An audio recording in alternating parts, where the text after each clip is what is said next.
ಆ ಸವಲತ್ತು ಸಿಗೋದು ಪರಿಶಿಷ್ಟ ವರ್ಗಕ್ಕೆ ಸೇರಿದ ನಂತರವೇ ಅಲ್ಲ ಸರ್. ಈಗ ಹೇಳಿದ್ರೆ ಆ ಸವಲತ್ತು ಸಿಗೋದಿಲ್ಲ ಸರ್. ಎಲ್ಲ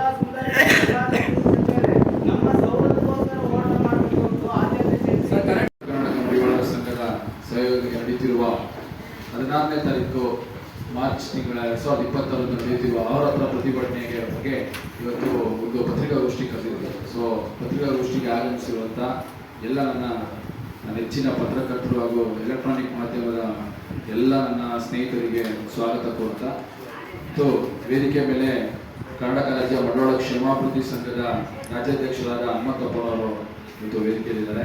ಸೊ ಅವರು ಸ್ವಾಗತ. ಹೆಸರುಗಳು ಹೇಳಿದಾಗ ಏನೋ ಹಿಂಗೆ ಅನ್ಬೇಕು ಇಲ್ಲ ಅಂದ್ರೆ ನಮಗೆ ಮತ್ತು ಗದಗನ ನಿಮ್ಮಣ್ಣವ್ರಿಗೂ ಹಾಗೂ ನಮ್ಮ ಕರ್ನಾಟಕ ರಾಜ್ಯ ಮಡಿವಾಳ ಕ್ಷೇಮಾಭಿವೃದ್ಧಿ ಸಂಘದ ಕಾರ್ಯದರ್ಶಿಯಾದಂಥ ಮಲ್ಲೇಶ್ವರ ಅವರು ಮತ್ತು ಕಾರ್ಯಾಧ್ಯಕ್ಷರಾದಂಥ ಚಂದ್ರಕಾಂತ್ ಅವರು ಮತ್ತು ನಮ್ಮ ಹಿರಿಯರಾದಂಥ ಪ್ರೊಫೆಸರ್ ಕೃಷ್ಣಯ್ಯ ಮೇಷ್ಟ್ರು ಸ್ವಾಗತ ಕೊಡ್ತಾ ಇವತ್ತು ನಿಮಗೆಲ್ಲರಿಗೂ ಆಲ್ರೆಡಿ ಪ್ರೆಸ್ ನೋಟ್ ಕೊಟ್ಟಿರುವಂತೆ ಇವತ್ತು ಏನಂದ್ರೆ ಒಂದು ಆಹೋರಾತ್ರ ಪ್ರತಿಭಟನೆ ಕಳೆದ ಆಲ್ರೆಡಿ ನಿಮಗೆಲ್ಲ ಗೊತ್ತಿರೋ ತುಂಬ ಸರಿ ಪ್ರೆಸ್ ಮೀಟ್ಗಳು ಮಾಡಿದ್ದೀವಿ ನಾವು. ಯಾಕೆಂದರೆ ಕಳೆದ 1921ರಲ್ಲಿ ನಾವು ಸಿಕ್ಸ್ ಸೇರಿದ್ದೀವಿ ಅಂತ ಇದ್ದಿದ್ದಂಥ ವಿಷಯ. ಬಟ್ ಅದಾದರೆ ಕರ್ನಾಟಕ ಸರ್ಕಾರ ಬಂದಮೇಲೆ ಯಾವಾಗ ವಿಭಜನೆ ಆಯಿತು ಅದಾದಮೇಲೆ ಮತ್ತೆ ನಾವು 2A ಕ್ಯಾಟಗರಿಯಿಂದನೇ ಅವತ್ತಿಂದನೂ ಬರ್ತಾ ಇದ್ದೀವಿ.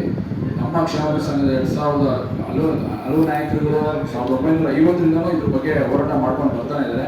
ಬಟ್ 2002ರಿಂದ ಕ್ಷೇಮಾಭಿವೃದ್ಧಿ ಸಂಘದಿಂದ ನಿರಂತರವಾಗಿ ಪ್ರತಿ ವರ್ಷವೂ ಹೋರಾಟ ಮಾಡ್ತಾ ಬರ್ತಾ ಇದ್ದಿದ್ದು 2009ರಲ್ಲಿ ಯಡಿಯೂರಪ್ಪ ಸರ್ CM ಇದ್ದಾಗ BJP ಸರ್ಕಾರದಿಂದ ನಮ್ಮ ಅನ್ನಪೂರ್ಣಮ್ಮ ವರದಿ ಜಾರಿಗೆ ಬಂತು 2011ರಲ್ಲಿ.